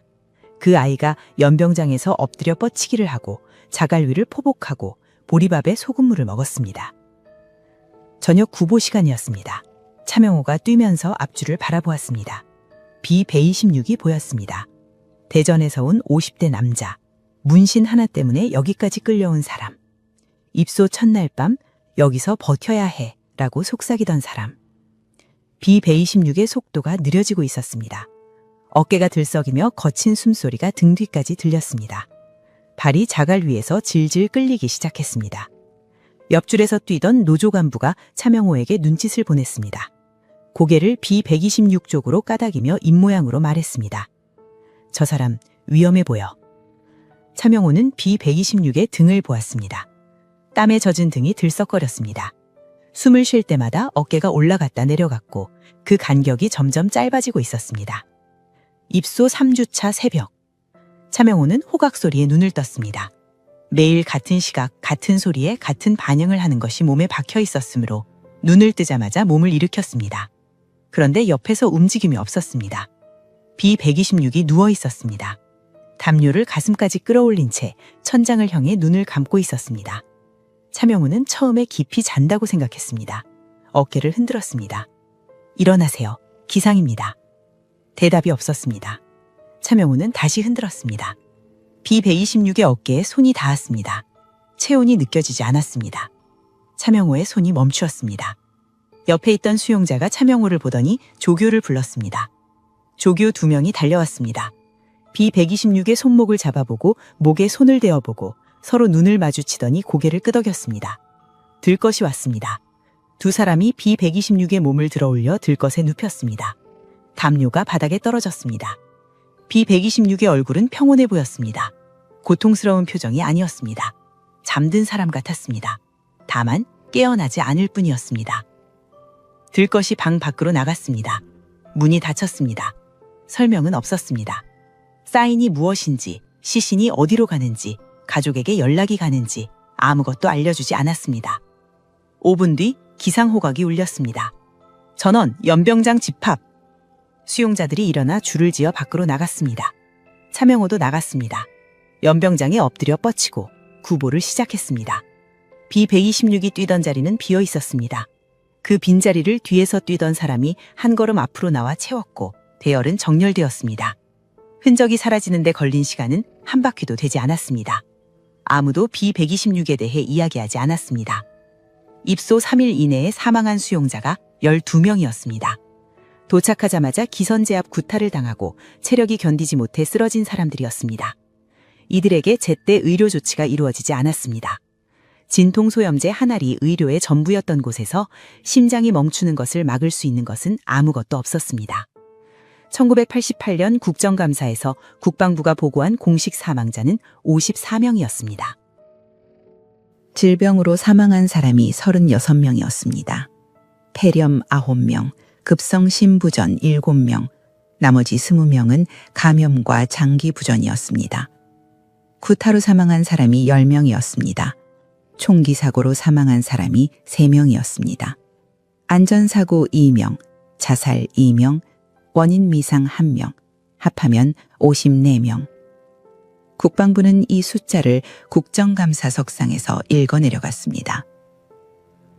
그러나 54라는 숫자 옆에 다른 숫자들이 있었습니다.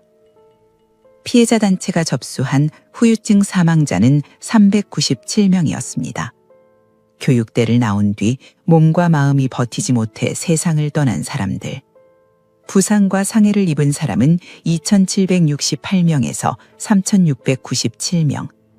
진실화해위원회가 파악한 전체 사망자는 최소 421명이었습니다.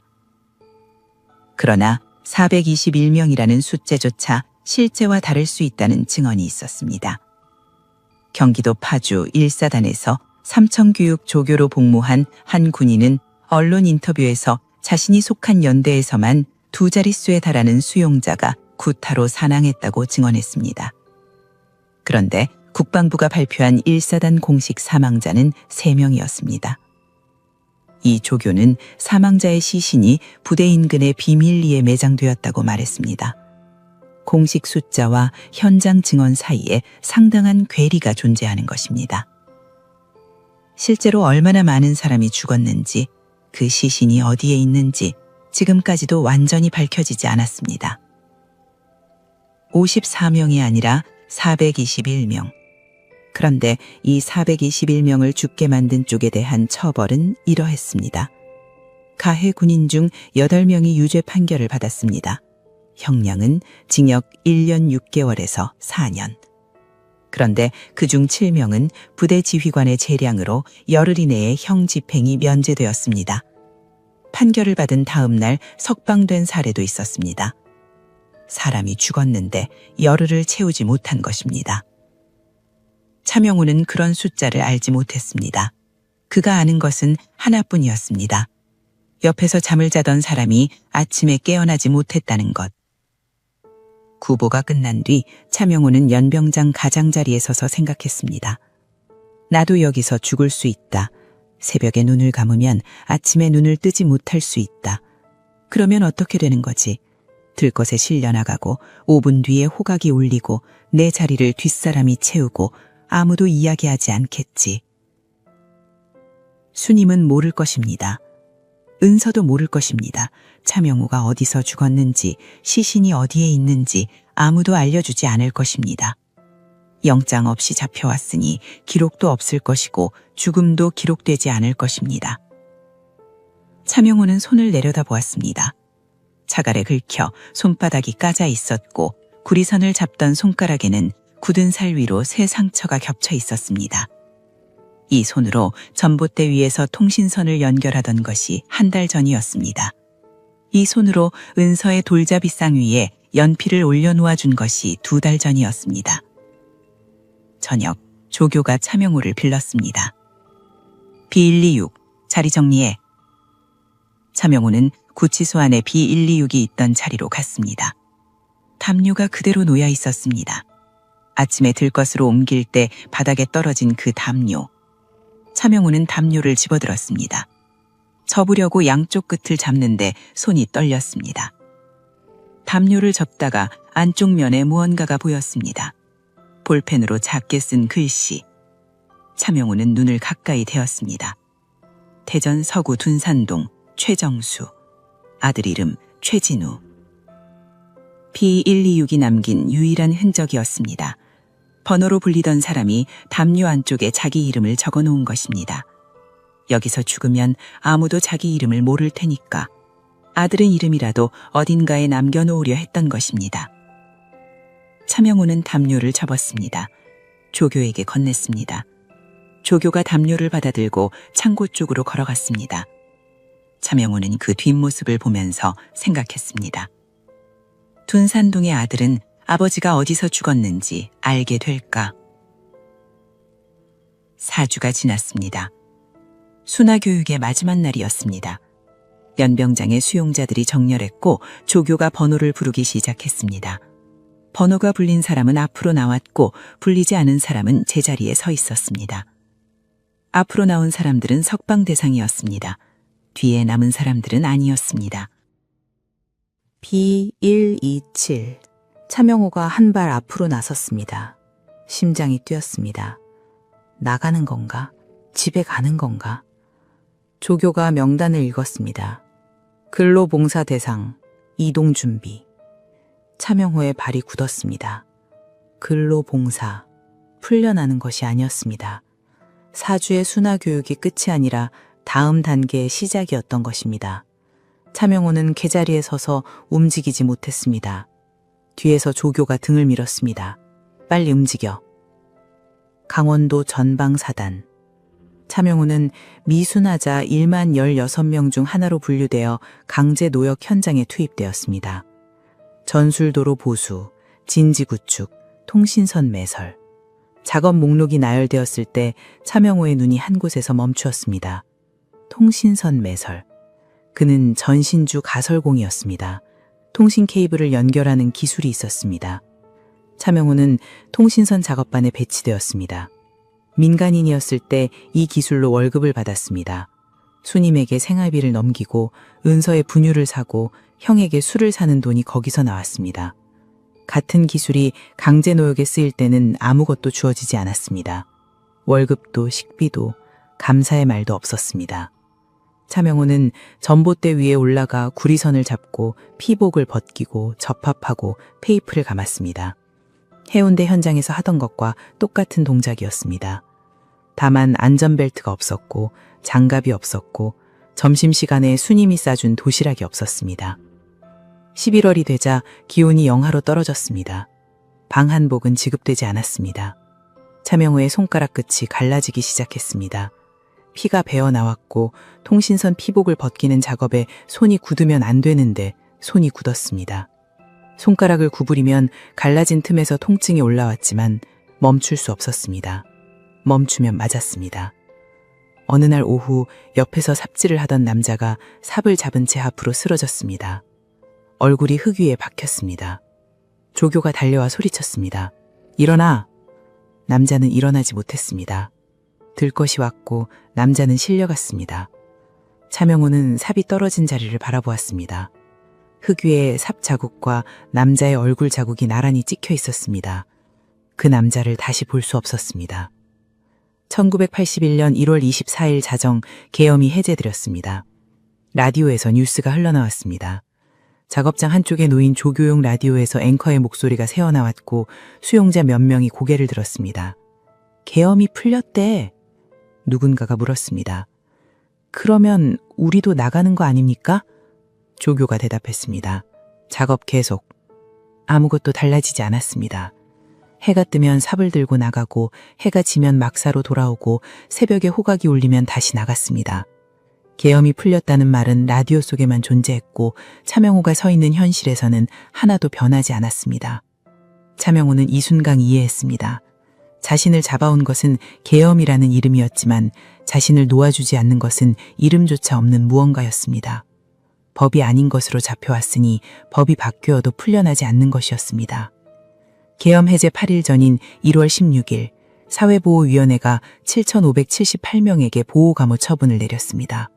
법원의 재판 절차 없이 법무부 자체 심사만으로 결정된 것이었습니다. 감호 기간은 1년에서 5년. 대상자에게 사전 통지는 없었습니다. 차명호의 작업반에서 한 남자가 통보를 받았습니다. 점호대의 조교가 이름을 부르고 보호감호 대상이라고 말했습니다. 남자가 조교에게 물었습니다. 저는 언제 나갑니까? 그건 내가 정하는 게 아니야.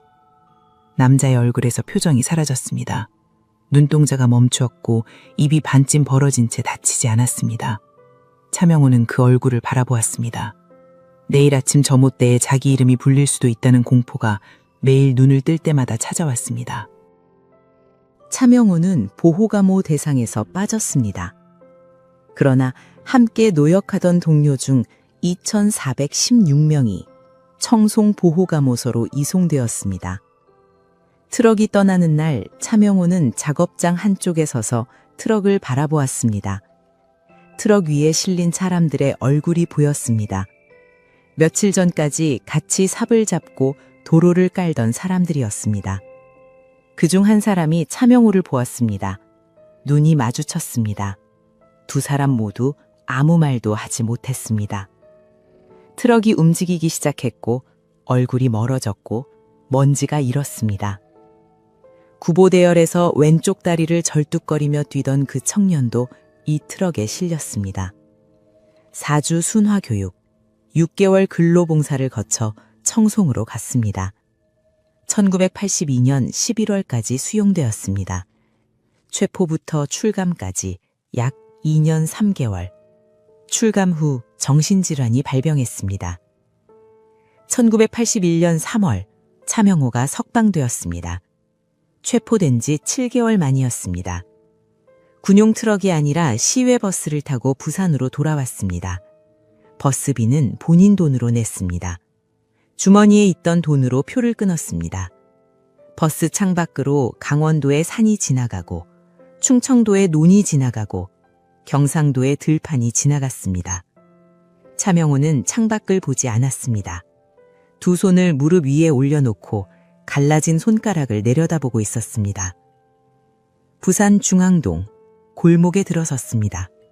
골목은 7개월 전과 똑같았습니다. 전봇대도 똑같았습니다. 차명호가 가설한 전봇대였습니다. 현관 앞에 섰습니다. 현관문이 닫혀 있었습니다. 차명호가 문을 두드렸습니다. 문이 열렸습니다. 수님이 서 있었습니다. 수님은 남편의 얼굴을 보았습니다. 7개월 전의 얼굴이 아니었습니다.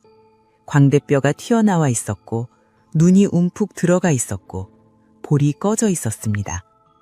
손가락은 갈라져 있었고 손등에는 동상 흔적이 남아 있었습니다. 수님의 입이 벌어졌다가 다물어졌습니다. 수님 뒤에서 작은 얼굴이 내밀었습니다. 은서였습니다. 만 2살 반.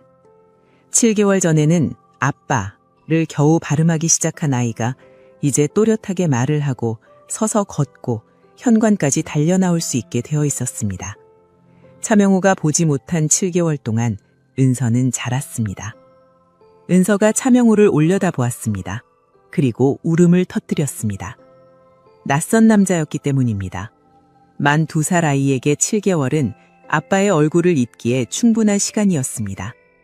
은서는 수님의 다리 뒤로 숨으며 울었고 차명호는 은서를 안으려고 두 손을 뻗었습니다. 은서가 뒤로 물러났습니다. 차명호의 손이 허공에서 멈추었습니다. 수님이 차명호의 손을 잡았습니다. 갈라진 손가락 위로 수님의 손이 덮였습니다. 따뜻했습니다. 7개월 만에 느끼는 사람의 온기였습니다. 그러나 차명호의 눈은 수님을 보지 않았습니다. 수님 뒤로 숨어서 등을 돌리고 있는 은서를 보고 있었습니다. 수님이 물었습니다. 당신이 무슨 죄를 지었길래? 차명호는 대답하지 못했습니다. 석방 후 2주가 지난 어느 아침, 차명호는 이전 직장을 찾아갔습니다. 해운대 방면 전봇대 가설 현장. 차명호가 7개월 전까지 일하던 곳이었습니다. 현장 사무실 컨테이너 앞에 도착하자 고용주가 커피를 마시며 서 있었습니다. 차명호를 보더니 잠깐 멈칫했습니다. 그리고 컨테이너 안으로 들어가자고 손짓했습니다. 컨테이너 안에서 고용주가 말했습니다. 명호야, 경찰에서 서류가 왔어. 서류요? 자네 삼천교육대 나왔다며. 차명호의 얼굴이 굳었습니다. 미안하지만 못 쓰겠어. 다른 직원들도 있고 발주처에서 알면 우리 회사 일 못 다. 자네 기술이 아깝긴 한데. 고용주는 차명호의 눈을 보지 못하고 커피잔만 내려다보고 있었습니다. 이해해줘. 차명호는 컨테이너를 나왔습니다. 현장 앞 도로에 전봇대가 서 있었습니다. 차명호가 세운 전봇대는 아니었지만 같은 규격의 전봇대였습니다. 같은 높이, 같은 두께, 같은 구리선.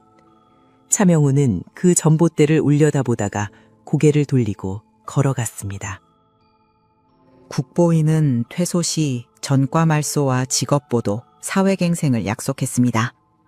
돌아가면 아무 일도 없었던 것처럼 살 수 있다고. 그 약속은 처음부터 지킬 생각이 없는 것이었습니다. 퇴소자 기록은 각 경찰서에 인계되었습니다. 치안본부가 1982년 1월 15일부터 1988년 6월 28일까지 이 기록을 전산자료화하여 범죄수사에 활용했습니다. 동사무소와 면사무소마다 순화교육 이수자 사후관리 카드가 작성되었습니다.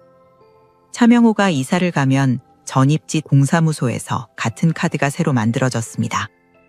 주민등록 초본 상단에 삼천교육 이수자가 기재되었습니다. 취직을 하려고 서류를 내면 그 한 줄이 보였고, 전입신고를 하면 그 한 줄이 따라왔고, 은행에 가면 그 한 줄이 올라왔습니다. 차명호는 일용직을 전전했습니다. 건설 현장에서 벽돌을 나르고, 시장에서 짐을 옮기고, 항구에서 어선의 실을 얼음을 퍼날랐습니다. 전봇대 위에서 구리선을 잡던 손이 이제는 시멘트 포대를 들어올리고 있었습니다. 밤이 문제였습니다. 잠이 들면 호각 소리가 들렸습니다. 연병장의 자갈이 손바닥에 박히는 감각이 되살아났습니다. 조교의 고함이 귀를 때렸고 곤봉이 등을 내리치는 순간에 눈을 떴습니다. 수님이 옆에서 잠든 차명호가 소리를 지르며 일어나는 것을 보았습니다. 처음에는 안아주었고, 두 번째는 등을 쓸어주었고, 세 번째부터는 무서워졌습니다. 낮에도 마찬가지였습니다. 거리에서 호각 소리가 들리면 차명호의 몸이 얼어붙었습니다. 군용 트럭이 지나가면 다리에 힘이 빠졌습니다. 공사 현장의 쇠파이프가 바닥에 떨어지는 소리에 웅크렸습니다. 수님은 남편의 변화를 이해하지 못했습니다. 당신 왜 그래? 이제 나왔잖아. 나왔지만 차명호의 몸과 머릿속에서는 아직 나오지 못한 것이었습니다. 연병장은 강원도에 있었지만 호각 소리는 차명호의 귓속에 살고 있었습니다. 은서는 잘하고 있었습니다.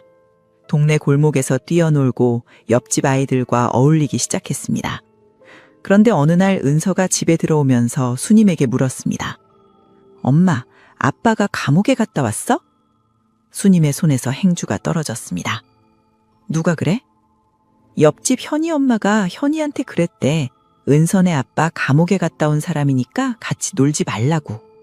수님은 아무 말도 하지 못했습니다.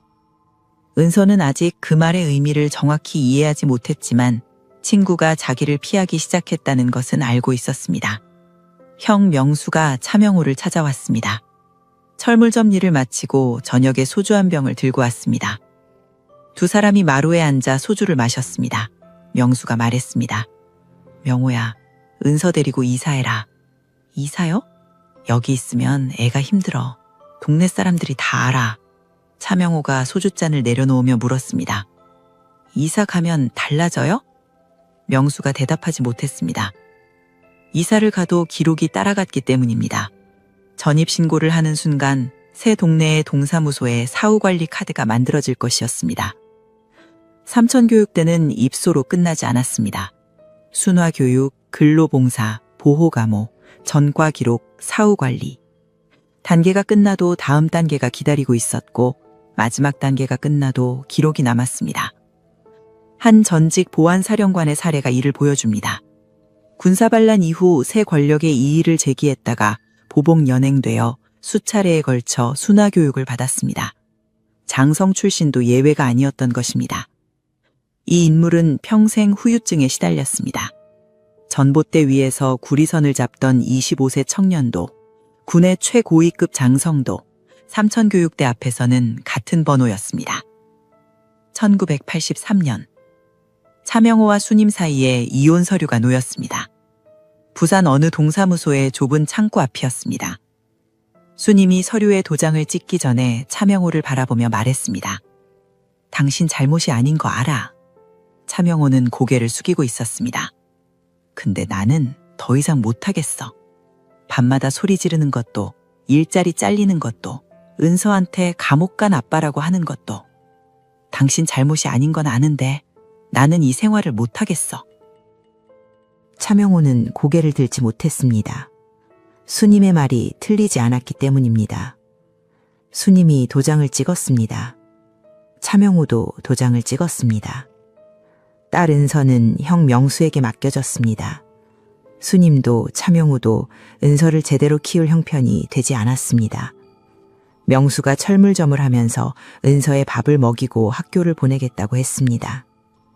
차명호는 동사무소를 나서며 하늘을 올려다보았습니다. 부산의 겨울 하늘은 맑고 차가웠습니다. 주머니에 손을 넣었습니다. 갈라진 손가락 끝이 주머니 안감에 걸렸습니다. 1980년 8월 1일 소주 3잔을 마시고 골목을 걸어가던 밤으로부터 3년이 지나 있었습니다. 1984년 부산. 차명호는 쪽방에서 혼자 살고 있었습니다. 부산역 뒤편 골목, 방 한 칸에 부엌과 화장실이 붙어 있는 구조. 벽지는 곰팡이가 올라와 군데군데 들떠 있었고 창문은 하나뿐이었는데 그마저 옆 건물 벽을 마주보고 있어서 햇빛이 들지 않았습니다. 방 안에는 이불 하나, 냄비 2개, 라디오 하나가 전부였습니다. 환청이 시작된 것은 이혼 후 쪽방으로 옮기고 나서부터였습니다. 처음에는 잠들기 직전에 들렸습니다. 호각 소리. 짧고 날카로운 한 번의 호각. 차명호가 눈을 떠서 주위를 둘러보면 아무것도 없었습니다. 쪽방의 천장과 곰팡이 핀 벽지만 있었습니다. 꿈인가 싶어 다시 눈을 감으면 이번에는 조교의 고함이 들렸습니다. 기상, 연병장 집합. 차명호는 벌떡 일어나 이불을 걷어차고 방문 앞에 서 있었습니다. 심장이 쿵쿵거렸고 등에 식은땀이 흘렸습니다. 방문 밖은 부산역 뒤편 골목이었습니다. 연병장이 아니었습니다. 시간이 지나면서 환청은 낮에도 찾아왔습니다. 시장에서 짐을 나르다가 쇳파이프가 떨어지는 소리에 몸이 굳었습니다. 공사 현장 옆을 지나갈 때 무전기에서 지직거리는 소리가 나면 걸음이 멈추었습니다. 가장 힘든 것은 군용 트럭이었습니다. 부산 시내에 군용 트럭이 지나갈 일은 드물었지만 비슷한 크기의 짙은 녹색 트럭이 보이면 차명호의 다리에서 힘이 빠졌습니다. 병원에 가야 한다는 것은 차명호도 알고 있었습니다. 그러나 가지 않았습니다. 병원에 가면 기록이 남았기 때문입니다. 주민등록 초본에 삼천교육 이수자가 찍혀 있는데 거기에 정신과 진료 기록까지 더해지면 일용직 자리마저 잃을 것이 분명했습니다. 차명호는 기록이 두려운 사람이 되어 있었습니다. 국가가 기록으로 그의 삶을 부수었으므로 어떤 기록도 남기고 싶지 않았습니다. 형 명수가 한 달에 한 번 쪽방을 찾아왔습니다. 비닐봉지에 반찬통 2-3개와 쌀 한 봉지를 넣어 가져왔습니다. 명수가 문을 열면 차명호는 대개 이불 위에 앉아 벽을 보고 있었습니다. 라디오가 켜져 있을 때도 있었고 꺼져 있을 때도 있었습니다. 명수가 반찬을 부엌 한쪽에 놓으며 말했습니다. 밥은 먹고 다녀? 네. 일은? 항구에서 가끔. 대화가 점점 짧아지고 있었습니다. 명수가 오면 차명호는 한두 마디 대답하고 명수가 돌아갈 때까지 벽을 보거나 창문 밖을 보았습니다. 명수가 돌아가기 전에 한 번은 꼭 물었습니다. 은서 보고 싶지 않아? 차명호가 대답했습니다. 애한테 이런 아빠가 무슨 소용이야. 명수는 더 이상 말하지 못하고 문을 닫았습니다. 계단을 내려가는 형의 발자국 소리가 멀어지면 차명호는 다시 벽을 보았습니다. 차명호와 같은 직업, 같은 도시 출신의 실존 피해자가 있었습니다. 부산 출신 통신 케이블공. 1980년 삼천교육대에 끌려가 순화교육과 강제 모욕을 받았습니다. 퇴소 당시 양팔과 손목에 철사줄에 묶인 흔적이 있었고 온몸이 아파 움직이지 못하는 상태였습니다. 퇴소 9개월 후 정연병 진단을 받았습니다. 1986년 정신요양원에서 스스로 목숨을 끊었습니다. 퇴소로부터 5년 6개월 만이었습니다. 39년이 더 지난 2025년 12월 30일 대법원이 이 사람의 죽음에 대해 판결했습니다. 국가의 불법행위로 정신질환이 발생했고 그러한 정신분열증으로 심신상실 상태 등에 빠져 자살에 이르게 된 것이라고 추대할 여지가 있다. 삼천교육대와 죽음 사이의 인과관계를 인정한 것이었습니다. 차명호의 서사는 이 사람과 달리 살아남는 방향으로 갈라집니다. 그러나 그 갈림길에서 차명호를 살린 것은 차명호 자신이 아니었습니다. 1986년 어느 날이었습니다. 차명호가 쪽방 천장을 올려다보고 있었습니다. 아무 생각도 나지 않는 오후였습니다. 시선이 천장에서 내려와 방 한쪽 구석에 멈추었습니다. 명수가 지난달 다녀갈 때 놓고 간 봉투가 있었습니다. 반찬통 옆에 놓여있던 것인데 열어보지 않고 며칠을 그냥 두었습니다. 차명호가 봉투를 집어들었습니다. 안에 사진 한 장이 들어있었습니다. 은서였습니다. 초등학교 입학사진. 교복을 입고 가방을 메고 교문 앞에 서서 웃고 있었습니다. 앞니 2개가 빠져 있었고 그 빈자리 사이로 웃음이 새어나오고 있었습니다. 사진 뒷면에 명수의 글씨가 적혀 있었습니다. 1985년 3월 은서 입학. 차명호는 사진을 한참 들여다보았습니다. 돌잔치 때 돌잡이상 앞에 앉아 연필을 쥐던 아이가 교복을 입고 서 있었습니다. 차명호가 보지 못한 사이에 은서는 걷고 뛰고 말하고 글씨를 쓸 수 있게 되어 있었습니다. 차명호는 사진을 내려놓지 못했습니다.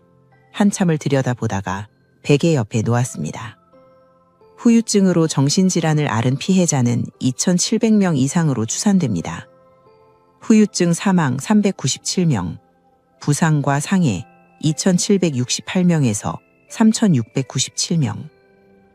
이 숫자는 삼천교육대를 나온 뒤에 삼천교육대를 의미합니다. 연병장은 끝났지만 연병장이 남긴 것은 끝나지 않았습니다. 1988년 부산.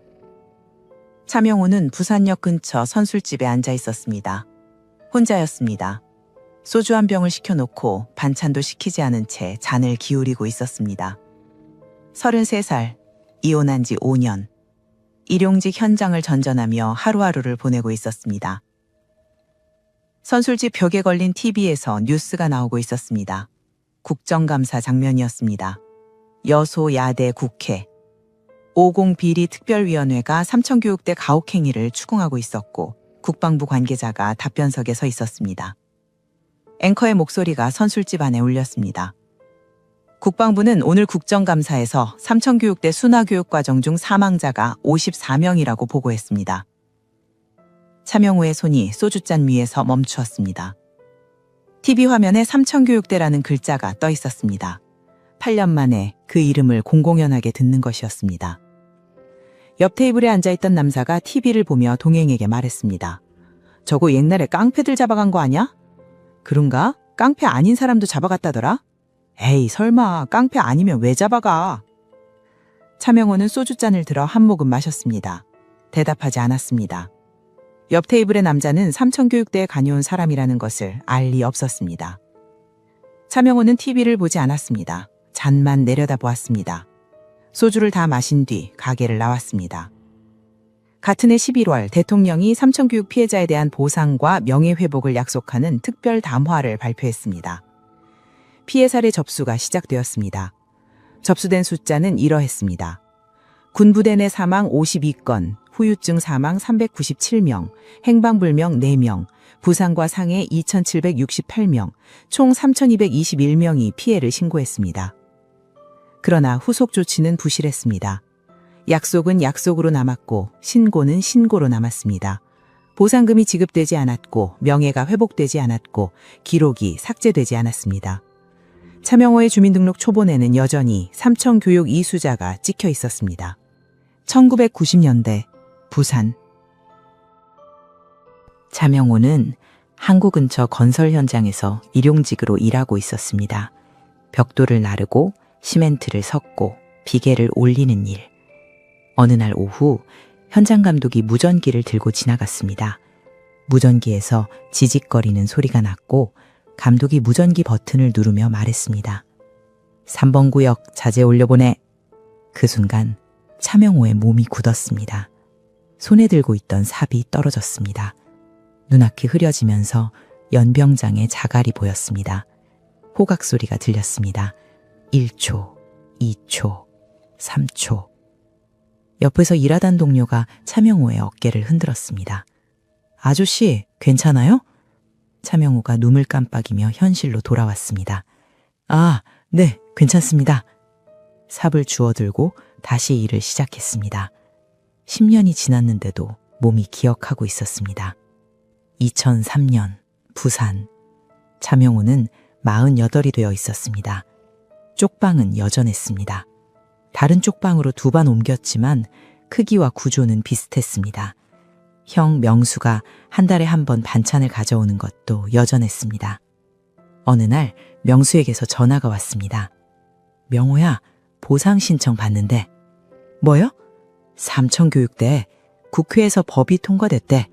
삼천교육 피해자 명예회복 및 보상법이라고.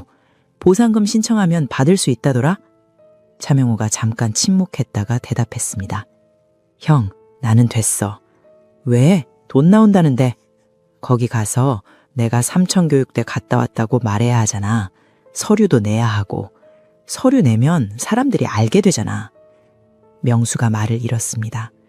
차명호에게는 보상금보다 기록이 드러나는 것이 더 두려웠습니다. 23년간 숨겨온 것이었습니다. 일용직 현장에서, 쪽방 골목에서 그 누구에게도 삼천교육대 이야기를 한 적이 없었습니다. 그것을 관청에 가서 스스로 밝히라는 것은 차명호에게 다시 한번 벌거벗겨지는 것과 같았습니다. 특별법은 국회에서 찬성 193표, 반대 2표, 기권 11표로 통과되었습니다. 2004년 보상 신청이 시작되었고 4,694명이 신청했습니다. 보상이 결정된 사람은 3,177명으로 68.4%였습니다. 기각된 사람이 994명이었고 시효가 소멸되어 받지 못한 사람이 132명이었습니다. 보상금이 실제로 지급된 사람은 3,518명이었습니다. 차명호는 3,518명에 포함되지 않았습니다. 2007년 부산. 차명호는 52이었습니다. 쪽방에서 라디오를 듣고 있었습니다. 낮 뉴스 시간이었습니다. 국방부 과거사진 진상규명위원회는 오늘 삼천교육대 설치가 불법이었으며 인권유린이 존재했다고 발표했습니다. 불법이라는 단어가 나왔습니다. 차명호는 라디오를 끄지 않았습니다. 앵커가 계속 말했습니다. 불법 설치, 인권유린, 가혹행위, 사망. 단어들이 쪽방 안에 울렸습니다. 차명호는 한참을 들었습니다. 그리고 아무 일도 하지 않았습니다. 불법이었다는 것을 국가가 인정했습니다. 그러나 차명호의 쪽방이 넓어지는 것은 아니었습니다. 주민등록 초본의 그 한 줄이 지워지는 것도 아니었습니다. 은서가 돌아오는 것도 아니었습니다. 2018년 12월 28일 차명호는 63이었습니다. 쪽방 텔레비전에서 뉴스를 보고 있었습니다. 대법원은 오늘 삼천교육대 설치 근거가 된 계엄포고 제13호가 헌법과 법률상 요건을 갖추지 못했고 국민의 기본권을 침해하여 무효라고 판단했습니다. 위헌, 무효. 38년 전 차명호를 잡아간 그 포고령이 처음부터 잘못된 것이었다는 뜻이었습니다. 1980년 8월 1일 밤 골목에서 차명호를 호송차에 태운 그 근거가 처음부터 존재하지 않았다는 뜻이었습니다. B127이라는 번호도 자갈 위에 엎드려 뻗쳐기도 보리밥과 소금무도 강제 노역도 주민등록 초본의 그 한 줄도 처음부터 있어서는 안 되는 것이었다는 뜻이었습니다. 차명호는 텔레비전을 보다가 불을 껐습니다. 어둠 속에 앉아 있었습니다. 무엇을 느꼈는지 알 수 없습니다. 쪽방 안에는 어둠만 있었고 그 안에 차명호의 실루엣만 있었습니다. 2020년 5월 서울중앙지방법원이 한모 씨에게 40년 만에 재심 무죄를 선고했습니다. 한모 씨는 삼천교육대 수용 중 탈출을 시도했다가 계엄법 위반으로 징역 1년을 선고받고 복역한 사람이었습니다. 2015년 재심을 청구했고 2018년 대법원이 재심 사유를 인정했고 2020년 무죄가 선고되었습니다. 재판부가 말했습니다. 과거 국가에 의해 헌법 질서가 유린되던 암울한 시기에 억울하게 복역했다. 검찰도 무죄를 구형했습니다. 같은 해 4월 부산지방법원에서도 67세 남성에게 재심 무죄가 선고되었습니다. 차명호는 65이었습니다. 뉴스를 보며 생각했습니다. 나도 저렇게 될 수 있었을까? 그러나 차명호는 군사재판을 받은 적이 없었습니다. 유죄 판결을 받은 적도 없었습니다. 재심을 청구하려면 뒤집을 판결문이 있어야 하는데 차명호에 되는 판결문 자체가 없었습니다. 그는 재판 없이 잡혀가서 재판 없이 교육을 받고 재판 없이 풀려난 사람이었습니다. 무죄를 선고받을 수 있는 사람은 유죄를 선고받았던 사람뿐이었습니다. 차명호에게는 유죄 판결조차 없었습니다. 뒤집을 것이 없었습니다. 2022년 6월 7일 진실화해위원회가 삼천교육 피해 사건을 위법한 공권력의 행사로 발생한 대규모 인권침해 사건으로 공식 규정했습니다. 2004년 특별법이 인정한 피해자 3,600명이 아니라 수용된 전원 약 4만 명을 피해자로 봐야 한다고 권고했습니다. 형 명수가 또 전화를 걸었습니다. 이번에는 진짜야. 전원 피해자래. 차명호가 대답했습니다. 형, 나는 70다 됐어. 이제 와서 뭐가 달라져. 달라지는 거 없어도 네 이름은 돌려받아야지. 차명호가 침묵했습니다. 전화가 끊겼습니다. 2025년 차명호는 70이었습니다. 쪽방에서 혼자 살았습니다. 형 명수가 한 달에 한 번 왔습니다. 딸 은서와는 20년째 연락이 끊겨 있었습니다. 차명호는 매일 아침 일어나 쪽방 창문을 열었습니다. 부산의 바다 냄새가 들어왔습니다. 형이 가져다 준 반찬으로 밥을 먹고 동네를 걷고 텔레비전을 보았습니다. 삶이라고 부르기에는 너무 얇고 죽음이라고 부르기에는 아직 숨을 쉬고 있었습니다. 1988년 차명호에게는 분노조차 없었습니다. 2003년에는 두려움이었습니다. 2007년에는 무감각이었습니다. 2018년에는 어둠 속의 침묵이었습니다. 2020년에는 나는 해당도 안 되는 사람이라는 자조였습니다. 2022년에는 이제 와서라는 피로감이었습니다. 45년간 국가가 한 발씩 다가왔지만 차명호는 한 발씩 물러났습니다. 그런데 명수가 한 발이 귀에 남아 있었습니다. 네 이름은 돌려받아야지. 아직 대답하지 못했지만 그 말이 어딘가에 걸려 있었습니다. 차명호가 서랍을 열었습니다. 오래된 사진 한 장을 꺼냈습니다. 은서의 초등학교 입학 사진. 앞니 2개가 빠진 채 웃고 있는 얼굴. 뒷면에 명수의 글씨. 1985년 3월 은서 입학. 차명호는 사진을 오래 들여다보다가 다시 서랍에 넣었습니다. 딸의 전화번호를 몰랐습니다. 2025년 12월 30일 밤. 차명호는 쪽방에서 텔레비전을 보고 있었습니다. 채널을 돌리다가 뉴스에서 손이 멈추었습니다. 대법원은 오늘 삼청교육대 후유증으로 세상을 떠난 시민에 대해 국가의 책임을 인정했습니다. 앵커가 사건 개요를 읽기 시작했습니다. 부산 출신, 통신 케이블공, 1980년 삼청교육대에 끌려가 순화교육과 강제노역, 퇴소 후 조현병 진단, 정신요양원에서 사망. 차명호의 손이 멈추었습니다. 리모컨을 쥔 손가락이 굳었습니다. 부산 출신, 케이블공, 자기와 같았습니다. 화면이 바뀌었습니다. 대법원 판결문의 일부가 자막으로 흘렀습니다. 국가의 불법 행위로 정신질환이 발생했고 그러한 정신분열증으로 심신상실 상태 등에 빠져 자살에 이르게 된 것이라고 추단할 여지가 있다. 판결까지 45년이 걸렸습니다. 사망 피해자의 유족이 인터뷰에 나왔습니다. 형이었습니다. 퇴소 당시 양 팔과 손목 등이 철사줄에 묶여 고문받은 흔적이 있고 온몸이 아파 움직이지 못하는 상태였습니다. 그 형의 얼굴에 45년의 시간이 새겨져 있었습니다. 동생을 잃고 45년을 싸운 사람의 얼굴이었습니다. 차명호는 자신의 손목을 내려다보았습니다. 갈라진 손가락, 동상 흔적. 자갈에 긁힌 자국은 오래전에 사라졌지만 손목 안쪽에 희미한 흔적이 남아 있었습니다. 1980년의 흔적. 지금은 흐려졌지만 손끝으로 만지면 알 수 있었습니다. 살짝 불룩한 그 라인을.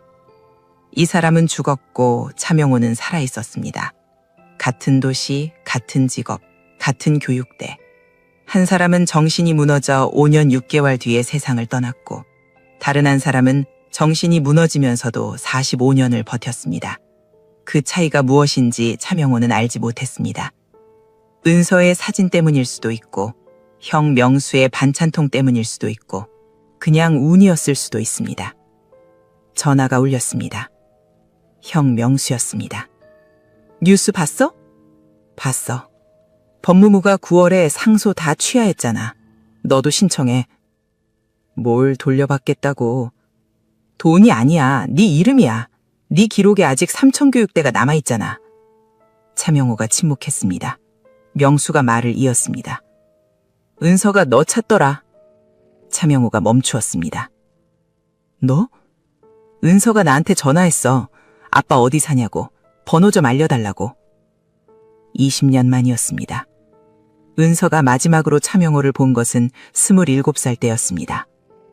명수네 집에서 설날에 잠깐 마주쳤고 서로 어색하게 인사를 나눈 뒤 은서가 먼저 자리를 떴습니다. 그 뒤로 연락이 없었습니다. 차명호가 입을 열지 못했습니다.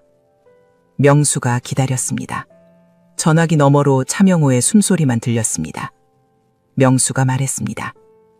은서 번호 문자로 보낼게. 전화가 끊겼습니다. 다음 날 차명호가 밖으로 나왔습니다. 부산 중앙동을 걸었습니다. 45년 전 잡혀간 그 골목이었습니다. 선술집은 없어졌습니다. 골목은 주차장이 되어 있었습니다. 아스팔트 위에 주차선이 그어져 있었고 차 2대가 서 있었습니다. 8월의 밤 소주 3잔을 마시고 이 골목을 걸어가던 25살의 차명호가 서 있던 자리. 전봇대만 서 있었습니다. 차명호가 올려다보았습니다. 그가 가설한 전봇대는 아니었습니다. 그 사이에 교체되었습니다. 콘크리트 전봇대가 철제 전봇대로 바뀌어 있었고 구리선은 광케이브로 바뀌어 있었습니다. 차명호가 만든 것은 아무것도 남아있지 않았습니다. 45년 전 이 기술로 먹고 살았습니다. 이 기술 때문에 강제노역에서 통신선을 깔았습니다. 이 기술이 있으므로 살아남았습니다. 전봇대가 바뀌었습니다. 기술이 바뀌었습니다. 그러나 차명호는 아직 서 있었습니다. 차명호가 주머니에서 핸드폰을 꺼냈습니다. 명수가 보낸 문자를 열었습니다.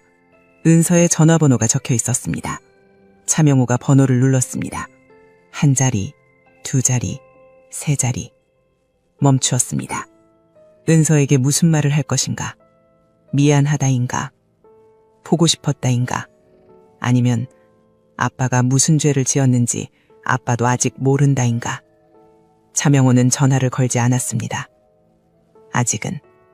그러나 핸드폰을 주머니에 다시 넣으면서 번호가 적힌 문자를 삭제하지 않았습니다. 버리지 않았습니다.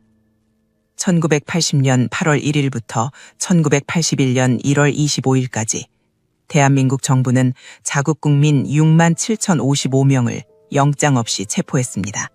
3만 9,742명이 군부대에서 순화교육을 받았습니다. 전과가 없는 사람이 2만 1,869명, 35.9%였습니다. 여성이 319명이었습니다. 미성년자가 15,072명이었습니다. 공식 사망자 54명, 후유증 사망 397명, 진실화해위원회가 파악한 사망자는 최소 421명이었습니다. 부상과 상해는 2,768명에서 3,697명, 정신질환을 앓은 피해자는 2,700명 이상으로 추정됩니다. 가해군인 8명은 유죄 판결을 받았으나 7명은 열흘 이내에 형집행이 면제되었습니다. 배상을 청구한 피해자는 2,045명이었습니다. 전체 수용자 약 4만 명 중 2,045명. 나머지는 어디에 있습니까? 1980년 8월 1일 한 남자가 소주 3잔을 마시고 골목에서 잡혀갔습니다. 국가는 그의 이름을 지우고 번호를 붙였습니다. B127. 45년이 걸려서야 국가가 이름을 돌려주기 시작했습니다.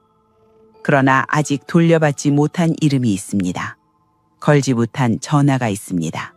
돌아가지 못한 골목이 있습니다. 국가가 정화라 부른 것의 실체는 한 사람의 이름을 지우는 일이었습니다. 그리고 2025년 12월 30일 대법원은 삼천교육대 후유증으로 세상을 떠난 한 시민에 대해 국가의 책임을 인정했습니다. 판결까지 45년이 걸렸습니다. 오늘 이야기는 여기까지입니다. 시청해 주셔서 감사합니다. 지금까지 어메이징 미스터리였습니다.